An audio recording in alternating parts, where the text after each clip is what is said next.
Stella Michelle there reporting from the Kwame Nkrumah interchange, the VIP bus area. Still on the decongestion, the mayor of Accra, Mohammed Ejay Sowa, has assured Ghanaians of the sustainability of the exercise. He spoke on State of Affairs with Nana Banamwa. How do you convince anyone that this is not a 9 days wonder? I am relatively young. I have an ambition to transform our city, and I want to leave a legacy. The president had given me an assignment. I have the full backing of everybody, and I want to assure you and the people of Accra that we will change the way our city looks like. I ask people question, how do you want your city to look like? We should make a choice. Because you voted us into office to come and lead you. So it's your decision that we should leave you to have a free-for-all, for your activities to be extended to the pedestrian walkways and the streets of Accra, or you want us to have a very decent city. I believe the latter is what we have agreed to. Now, some persons who occupied the Public Works Department's workers' quarters here in Accra have been evicted. The exercise, according to the Transport Ministry, is to pave way for the construction of a bus terminal. But the residents are accusing the Public Works Department of breaching the tenancy agreement. Dozens of residents who occupied the various flats at the Public Works Department's quarters say they reached an agreement with the department to relocate them. But that did not happen. Sam Tay is the leader of the residents. If a tenant who is paying, as of now, this man they would do that, then you came and then spoil all the artists. We went to the head office to contact the regional the engineer chief. He said there's nothing like that. So if you come and then you write a notice, because I'm not escorted, I was allocated a room to stay. So if you come and write vacate, how will I vacate? Speaking to GHOne News, Public Relations Officer for the Transport Ministry, Gloria Home Graves, said the ministry acquired the 4-acre land from the Public Works Department. The ministry have taken steps to engage with all the stakeholders. With the issue of compensation, it will be handled by another agency. But the Ministry of Transport has a mandate to do business here, and that is why we are here. The Ministry of Transport is expected to use the land for an ultra-modern bus terminal, which is expected to house all the transport services, including the Ayalulu and Metro Mass transit services. You're watching Newsroom here on GHOne TV. Now, here's what to expect in the next minutes.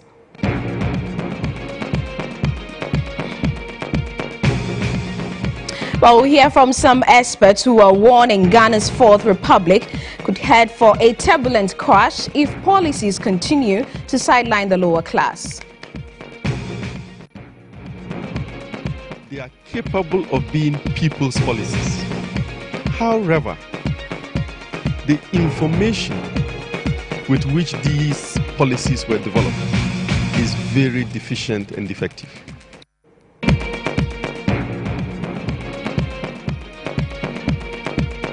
And also, policy think tank Imani Africa accuses the Akufo-Addo-led administration of failing to justify the need for its elephant-sized government after 12 months in office. It's not proven that the 110 ministers were worth having. Okay, he has chosen not to do a reshuffle yet. We don't know whether he will do one soon or not.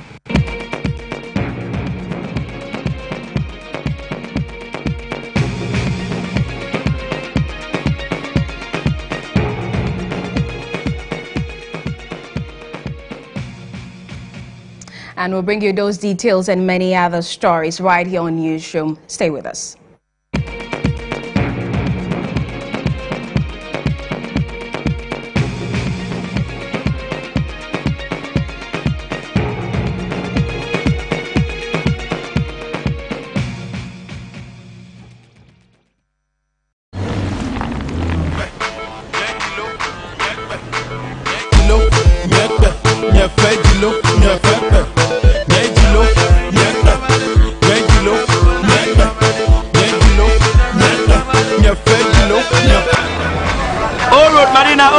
Madina, Madam, Aula, all road.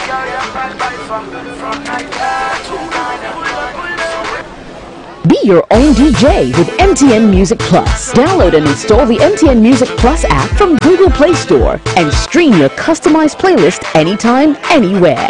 MTN Music Plus. Just press play. There are conversations, and there are real conversations. The tumor had eaten. Oh my God. I can't, you can't visualize it without. Yeah. If I had to lose my boots, would you be worried? Don't answer that yet. Stories and real life stories. I think I've known about breast cancer for quite some time. Okay. But I never really thought that it will happen to me. But it happened. But amidst all the chaos around the world, we still find a way to have some fun, because that's what we're all about. Today, are you enjoying it? No. A brand new show, a brand new me, and certainly brand new conversations about anything and everything, from social issues to food, health, life choices, work life, and even sex. Yeah, sometimes. No holds barred. With a team of young vocal individuals and some professionals, we're redefining talk and entertainment. My name is Bella Mundi, and this is The Late Afternoon Show. The Late Afternoon Show, showing on GHOne TV every Monday and Friday at 4 p.m. and proudly brought to you by Niche Chocolate, Taste of Ghana, Electroland Ghana.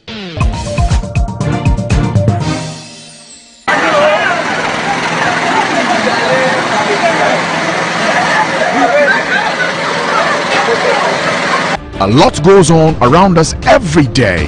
Sometimes, traditional news outlets cannot capture it the very second it happens. But you have a phone that has a camera, so you have the power. Give us your account of the most depressing and interesting stories in your community. When it happens and you're there, you report it to 0551 433 055. When you see something, say something. Share it on 055 143 3055. MTN Video Report, Mondays and Thursdays on Newsroom, in association with MTN, everywhere you go.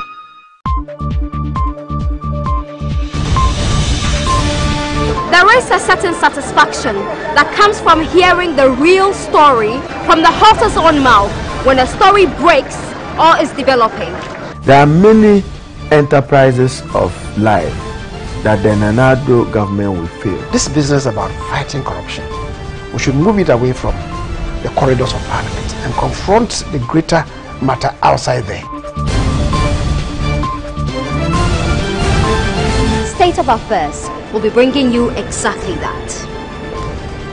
We'll go eye to eye, face to face, and head to head with the newsmakers at the heart of a story that is breaking or developing to unravel the intricate and minute details of the issues. State of Affairs, now showing this and every Tuesday and Thursday at 8:30 p.m. State of Affairs is proudly sponsored by Verna Natural Mineral Water.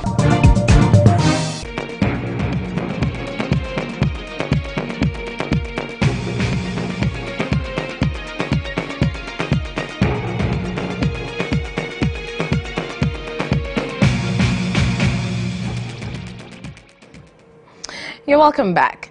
Now, some constitutional experts have warned Ghana's Fourth Republic might lead to a turbulent crash if policies continue to sideline the lower class. The country on Sunday marked its 25 years of Republican status with a reflection on how far it has come after colonial rule. Now, William Evans Inkum spoke to two legal luminaries about the threat of the Fourth Republic.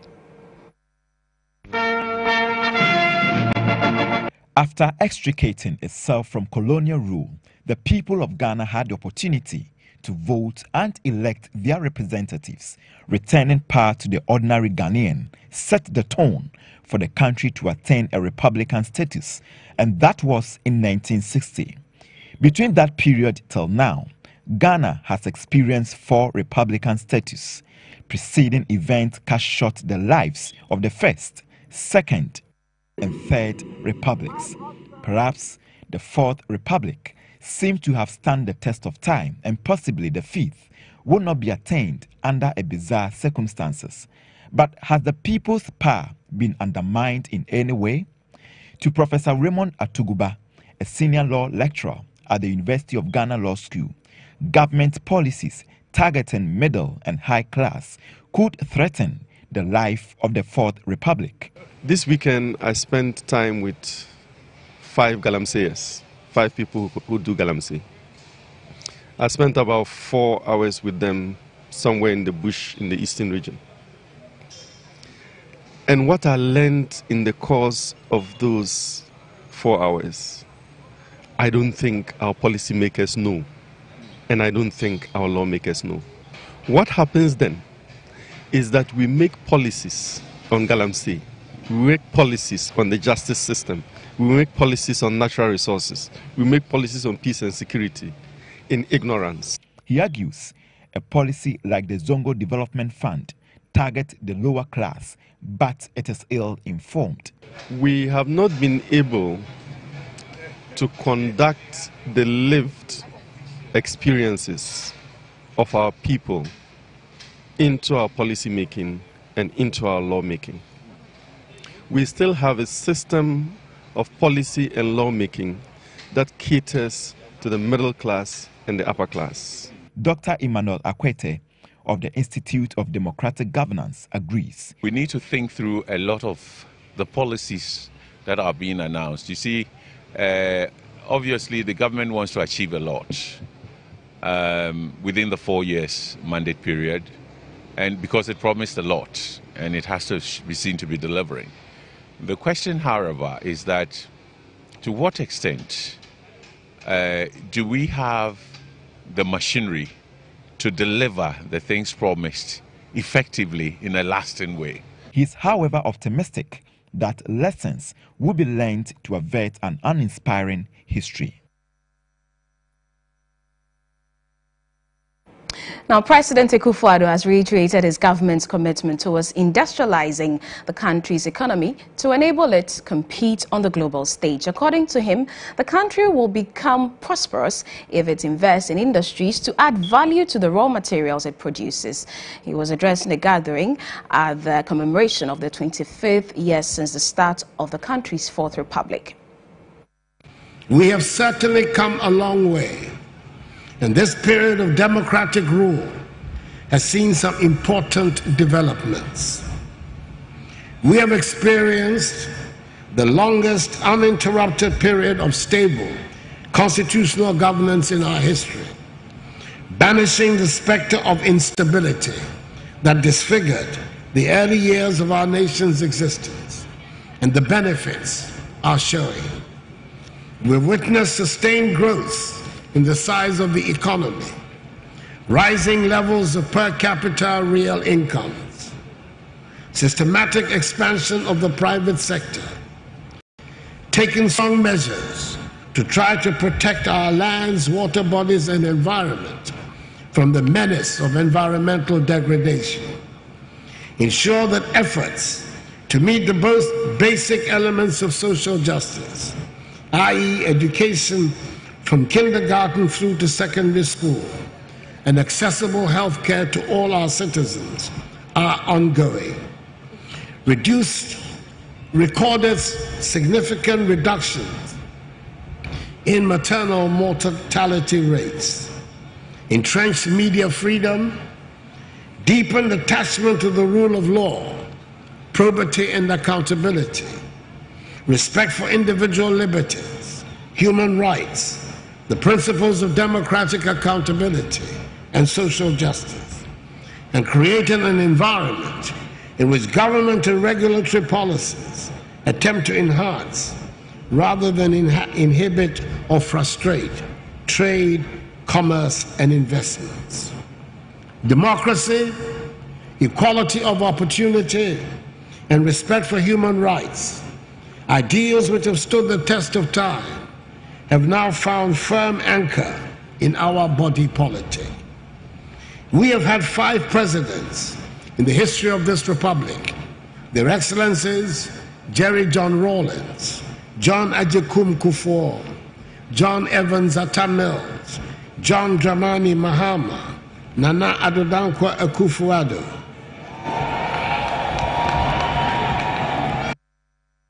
In other news, the minority in Parliament is pushing for sittings of a 5-member ad hoc committee investigating alleged extortion of monies from expatriates by the Trade Ministry to be open to the public. Speaker of Parliament, Professor Michael Quay, set up the committee at the behest of the minority, who claimed the Public Financial Management Act was breached when some expatriates were charged based on sitting proximity with the president during an award ceremony. Person on Foreign Affairs, Samuel Okujeto Ablakwa, said a public sitting will ensure the work of the committee will be accepted by all. We hope that the committee will afford us the opportunity to get to the bottom of this, but we hope that the committee will do a good job, a diligent job, a thorough job, and we will cooperate and make sure that we provide the evidence that we have. And I can tell you that we have enormous evidence that we are looking forward for an invitation from the committee to present to the committee. Majority Leader and Minister of Parliamentary Affairs, however, told GHOne News the decision to open the sittings to the public or otherwise rest with the committee. So the Speaker has no choice than to summon the meeting. When we do come, the motion then will be submitted to the Speaker. The Speaker may, first of all, have to accept and indeed admit the motion. The Speaker was advised by the clerks at table that the motion itself was wrong. So the Speaker shouldn't accept it. He shouldn't admit it. I went to the Speaker and persuaded him that it may be misconstrued. The technical deficiencies are there.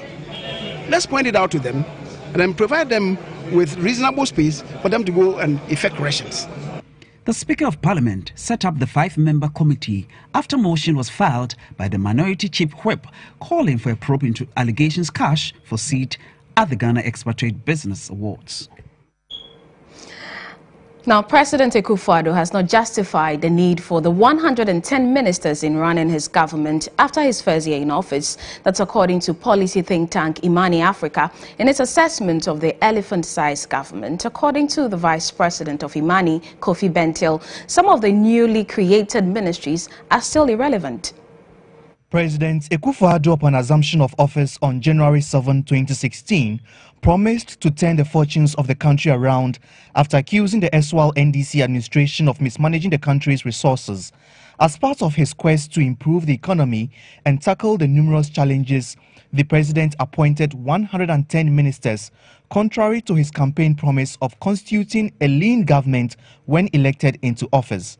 This situation has been described by his critics as totally unnecessary for a population of 28 million, whereas a country like China, with a population of over 1 billion, has 25 ministers. Imani Africa believes President Akufo-Addo has failed within his first year in office to justify the need for 110 ministers in running the affairs of the country. In this first year, he has not proven that the 110 ministers were worth having. Okay, he has chosen not to do a reshuffle yet. We don't know whether he will do one soon or not. Like I said from the beginning, it is his prerogative. We will sit back and then we will make commentary on how things turn out. For the first year, it hasn't gone very well. While President Akufo-Addo begins the second lap of his government, the Ministry of Monetary and Evaluation is expected to release its assessment of the performance of President Akufo-Addo's appointees this month. But Vice President of Imani Africa, Kofi Bentil, is questioning the rationale for this. I hope to see an honest assessment. Okay, that's it, basically, an honest assessment. Honestly, I also don't think there should be a ministry that is assessing ministers. That's what the Chief of Staff is there for. I don't see why we should have a whole ministry that will have staff and whatever, just to assess ministers. The minister himself is a political head who must be leading the implementation of certain things. He has a whole bureaucracy under him.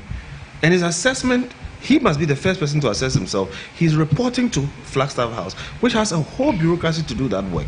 But, well, if we are forming a ministry for monitoring and evaluation, they have to prove to us their usefulness. As the assessment of President Akufo-Addo's first year in office continues, there are speculations he may reshuffle some of his ministers within the coming months. Let's do some other stories. And driving in the Hamilton comes with its related challenges and difficulties. The haziness of the weather condition coupled with its associated coldness has made drivers to bring on board all their years of experience to navigate through the city and countryside. Francisca Sedina Ahin has more. Accra is hazy and the temperature at 4 p.m. on Friday hovered around 28 degrees Celsius. The haziness of the weather condition makes a drive through the capital challenging. Seeing ahead whilst driving the Harmattan is a nightmare for first-time drivers. Driving during this period requires that one must bring on board the experiences in several years of driving. For drivers plying the Medina-Edukrom route, despite the Harmattan season, they still drive with ease due to their years of experience. I don't have say do this time. I was America to a buffer. Now we are careful so a quite so because Harmattan no grand we are people no so there. Ayana can say 4 on the banana. They do this time pe unhu we nim bebre. Enti ade kasachiro mo anapabia say onama wato boase we reduce speed do. Toda ayana bona no edin. Nti de ya ne say yeso light. Na empempin say yeso wuta use wa ben no. Na boa ma say ka bi ba na so we hu mpo we hu say ka ba. Na tumi abom mienu na mo ho ban. Ekwan ne ye kwan ya nam so. Enti yenimu weda bia se ne kwan ne so te. Obi wo na onfa kwan ne so da. Enti mreka wa de ba no saa na de ba nti wo a wonimu kwan ne so no wan to bo ase amana da mo be create accident wo kwan ne so. Enti du saa mre ye na ye nam kwan ne so a speed a ye ko bia no ye ma speed ne ba form because e bia na obi ba onfa kwan ne so da. Their worry, however, is for drivers who would be using the route for the first time and advised them to drive with care. In a related development, the Ghana Meteorological Service is advising the public to ensure proper ventilation in order to ward off infections and diseases that are normally associated with the Harmattan. Chief Meteorologist at the agency, Kafui Kwashiga, told GHOne News the country is not likely to experience rainfall anytime soon, and as such, Ghanaians must be careful when driving to prevent road accidents. According to Chief Meteorologist Kafui Kwashiga, judging by the weather pattern, the country is not likely to experience rainfall anytime soon, and as such, Ghanaians must embrace themselves for a long Harmattan season. When we go into the Harmattan conditions, everything is now dry, and the winds that are controlling it are all emanating from the continent. So everything is dry. So as it is dry, you then feel it on your body. The senior meteorologist also urged the public to ensure proper ventilation in order to ward off infections and diseases that are associated with the Harmattan. During this period, we hardly see rainfall. 2, the system is dry. So if you make the least mistake and put fire and forget about it, it's a disaster.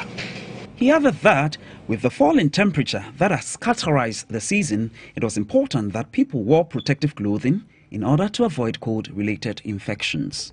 We've always been talking about clothing of our children because temperatures are dropping. You have 14 degrees, 10 degrees as compared to the temperate regions.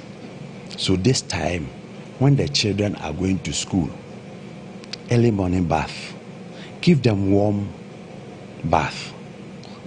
Then you give them proper clothing so that at least it can help them keep some warmth within them. Let's turn our attention to the courts, and a human rights court here in Accra has deferred hearing of the bail application by alleged Lebanese rapist Rabi Haddad to tomorrow. It follows the absence of State Prosecutor Rebecca Smith in court today. Now, it would be recalled that the Lebanese was arrested last year following allegations of a rape of his 19-year-old Ghanaian house help. My colleague Nabil Ahmed Rufai was in court and has returned. He joins me in the studio now. Nabil, let's talk about reactions from Rabi's lawyers. So Abner, it was a short procedure in court today because the state prosecutor, Rebecca Smith, was not in court. Now, the lawyer of Rabbi Haddad, lawyer Ralph Opoku, told the court that they could continue with the case despite the absence of the state prosecutor because they have filed an application for bail hearing. So he was of the view that they could continue with the hearing, but then the judge said no. Once the state prosecutor is not in court, they would rather they come back tomorrow so they can hear the bail application. But what was the excuse from the end of the state prosecutor as to why she wasn't in court today? Well, told in court that she had an emergency to attend to at the hospital, so she couldn't make it. But then she directed another state prosecutor to come in her stead, but then that person also did not show up in court. But then we had former Attorney General Marietta Briapio upon appearing in court, watching brief for the state attorney, and she had to confer with the Director of Public Prosecution on how to proceed with today's proceedings. And they told the court that they would want the case to be heard tomorrow. So the judge, upon hearing the two sides, said, okay, fair enough, we'll hear the case tomorrow. And this is the second attempt the lawyers are making for a bail for him. Exactly. The family, the wife and other family members, were they in court? Yeah, we had the wife in court today, and she actually broke down in tears. She wept in open court for the outcome of today's hearing. You know that they were thrown out of their residence when the case was heard last year, and then they were hoping that today, when the bail application is heard, at least maybe her husband will be granted bail, and they would go ahead to see how best to resolve the residence issue. But then this is a situation where it didn't happen, so she actually cried in court. And on the screen now, that's the wife of Rabbi Haddad, the rape suspect, and quite an emotional time for her. It was very, very emotional. You realize that at the time where they were evicted from the residential, actually cried. So she's very emotional, as we can see, and today she couldn't help but also cry when the case wasn't heard. And so what will happen tomorrow? So tomorrow, the bail application will be heard if the state prosecutor appears in court, and then maybe we expect that she would say the suspect shouldn't be granted bail. Of course, that would be the argument from the state prosecution side, while his lawyer would be pushing for the bail to be granted. So we will be getting a showdown in court tomorrow. Thank you very much. Nabil Ahmed Rufai is my colleague, and he was in court for us on that case involving a Lebanese national. We are taking a break. We'll be back with more stories, to stay with us.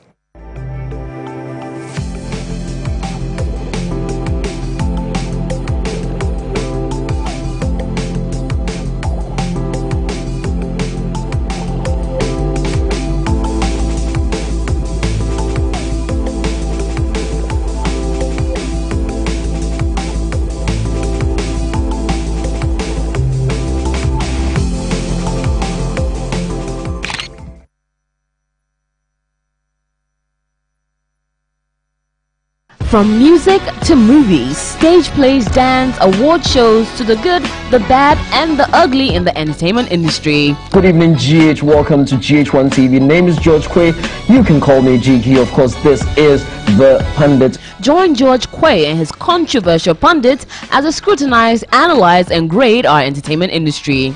Satan was Lucifer. He was leading a good songs. Who gospel artist be with me more than Satan? I love my wife. I cherish her so much. So I'm writing a song to paint her. And you relate it to a condom or vulgarism? Do you think that is fair? You know, these are creative issues we should be discussing. We entertain and educate right here on Pundits, live on GH1 TV.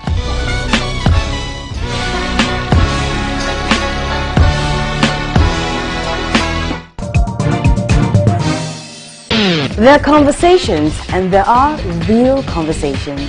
The tumor had eaten. Oh my God! I can't. You can't visualize it without. Yeah. If I had to lose my booth, would you worry? Don't answer that yet. Stories and real life stories. I think I've known about breast cancer for quite some time. Okay. But I never really thought that it would happen to It you? will happen to me, but it happened. But amidst all the chaos around the world, we still find a way to have some fun, because that's what we're all about. Today. Are you enjoying it? No. A brand new show, a brand new me, and certainly brand new conversations about anything and everything, from social issues to food, health, life choices, work life, and even sex. Yeah, sometimes. No holds barred.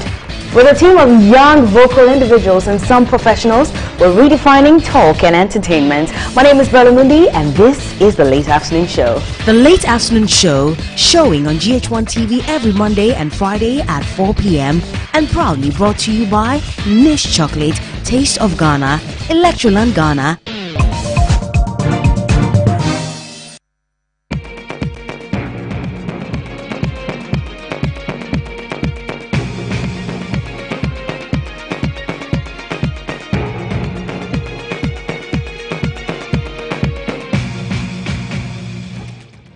Welcome back. Let's bring you some business stories now. And of course, let's talk about the resignation of the Deputy Governor of the Central Bank. And economic analysts are expressing worry over Dr. Johnson Esiama's resignation after his lawyers revealed that he was pushed out of office. According to his lawyer, Kwajuga Adaudu, there were conscious efforts to frustrate him till he exited his position, citing instances where some duties were where he was presiding over at the bank were unduly taken from him.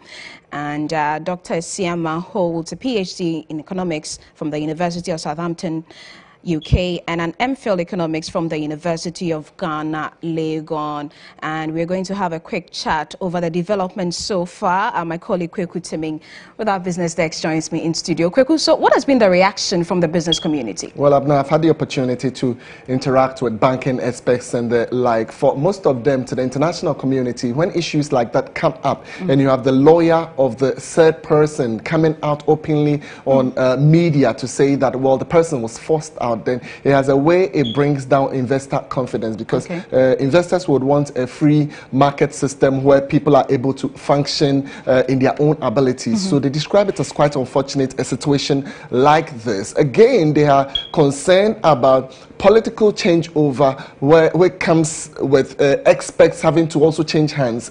Is there not going to be a system where you have individuals who are competent to run different positions, staying in office just to execute their duties? Now remember, Dr. P. Esiama had a 4-year mandate. He's only served 2 years. So then what happens? And these are some of the concerns that the business community are expressing. And some of these things came up when the governor, the former governor, also resigned. Absolutely. So it looks like something that will stay on. I mean, when there's a change in power, you have the situation where one is asked to go or something. But here there's a banter. I mean, I have interacted with our key persons in the central bank who, some of them will say that, oh, he resigned on his own evolution. Dr. Esiama's lawyer is also saying he was forced out. So you don't really know who to believe exactly on this particular situation. But the picture for the central bank in general does not look too good. If this is the situation where competent hands who are probably supposed to work or continue their duties, when there's a change in hand, they would have to move on. But a key banking official mentioned that, Kweku, it's a sensitive area where government also takes a major decision. And if they cannot trust your belonging, sometimes it becomes very difficult for them to deal with you. And in Ghana, trust is associated with the political party you belong to. Or so it doesn't matter your of. competence at all, Abna. Yeah. We're taking crucial decisions that borders on the government. And if we don't find your allegiance or we don't trust it, then it means you have to go. Quite an unfortunate situation. It's unfortunate. So who is likely to succeed him? Which names are coming up? Two persons we have heard reliably coming up, but one name still remains anonymous. But the very one that is running around the media is Josephine Annan Ankoma, wife of Ace Ankoma, which has really come up. Indeed, again, I've tried getting into the central bank. They are still tight-lipped on it, but we've had sections of the media report that she's highly tipped to replace Dr. Johnson P. Esiama. Well, we'll see how it goes. By close of day, we'll bring our viewers more, but thank you very much. Certainly grateful by Remain joining me in studio there. Right now, the fate of about 48 workers of a cocoa processing company, West Africa Mills Company, WAMCO, in Takoradi is in limbo as management has suspended operations indefinitely, according to a letter dated December 22, 2017, signed by the Deputy Managing Director of WAMCO, Frank Mbetna. The holdup is to allow management to plan operations after a consultative meeting with shareholders on the second week of January. In May 2017, some staff of WAMCO were recalled to undertake rehabilitation works at the liquor plant, which is the WAMCO 1 plant site. In September 2017, the company procured 500 metric tons of cocoa beans to test run the same liquor plant. However, the company, which is expected to commence full operations this year, as widely spoken about by the government, is yet to decide the fate of some of its workers. Chairman for the Professional and Managerial Staff Union of WAMCO, Stephen Nwanya, expressed worry over the development. Government owes him $2 million, and the government is also saying that the shareholders, the major shareholder also owe him. So which is which? Well, I cannot come out with any figure. The figure keep on changing. But the truth is that there was an impasse between the majority and the minority shareholders. And that led to the shutdown of the company. It's time for us to bring you some international news.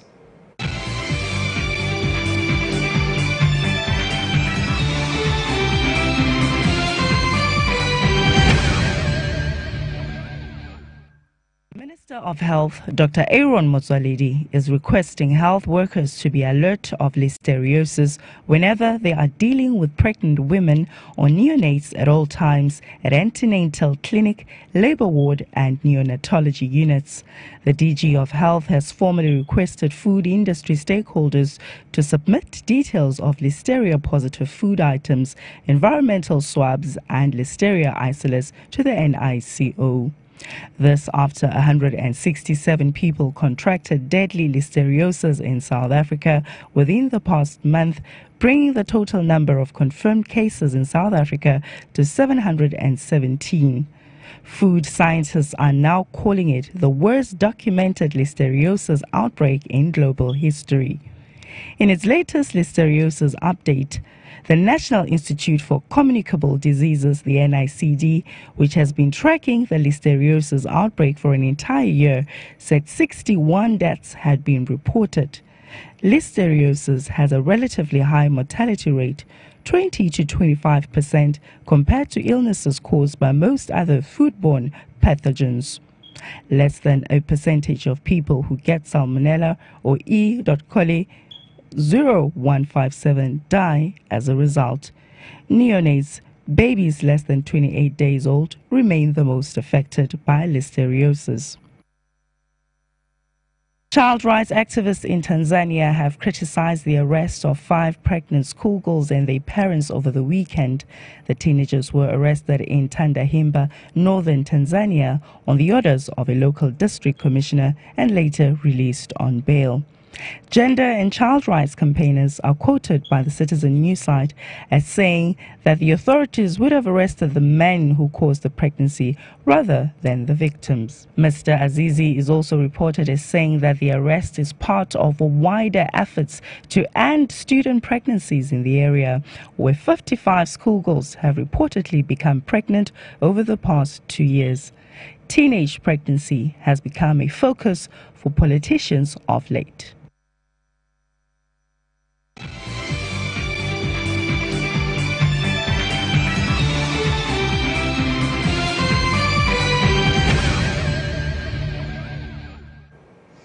Well, we'll bring you some sports news right after this.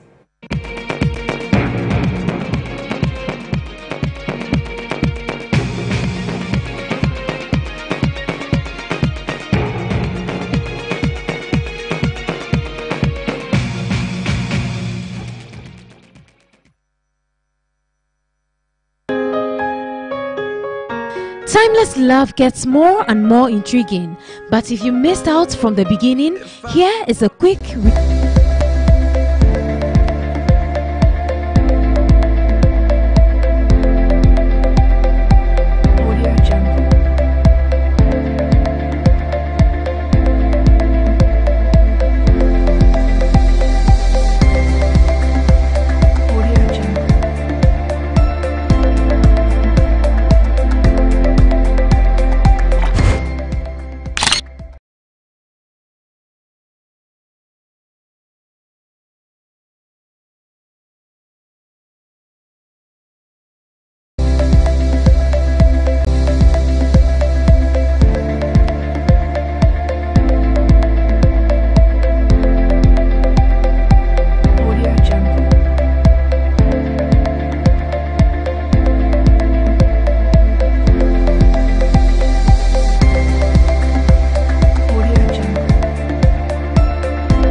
was proudly brought to you by Indomie Instant Noodles, GHOne, My Dear Rice, Amalina Children's Haven, Uber Spaghetti, Fritol, and Magical Ace Magic.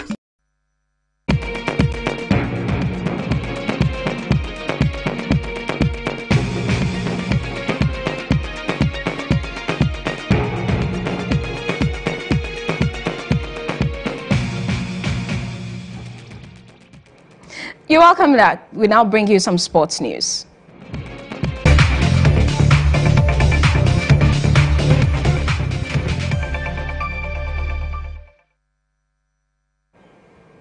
And in the world of boxing, WBO interim featherweight, junior featherweight champion Isaac Dogbe has indicated he's ready to fight any contender and is bent on challenging WBO title holder Jesse Madalino. Now, Isaac Dogbe won his bout against Mexican opponent Cesar Juarez over the weekend at the Bukom Boxing Arena. First of all, I thank God for this great victory on the weekend, and the support from the people of Ghana was great. Was out of this world. Coming into the ring and seeing the whole place, overflowed with people. It was amazing. Look, I've never been afraid for a fight. Whoever they put in front of me, I believe wholeheartedly that I'll stop the person. I said this before the fight even began. I said to them that this was going to be my 18th win, my 12th knockout. Well, the boxers' camp is owing debtors about $170,000. Co-manager lawyer Ellis Kwashiga is asking government to intervene. He spoke to Francis Aban on Morning Star. We had a budget about $500,000. I think $500,000. That was the budget for this fight, and so far, God been so good, and together with a few people, we've been able to put things together, and we have an outstanding debt about $170,000 to be clear. This is the time we need government badly, and as we said, the president did his best at the last fight, and we believe that he's listening to us and he's going to come in at this time. We need a president, we need an entire government, we need corporate Ghana, we need everybody, individuals who can take it from where we have gotten to.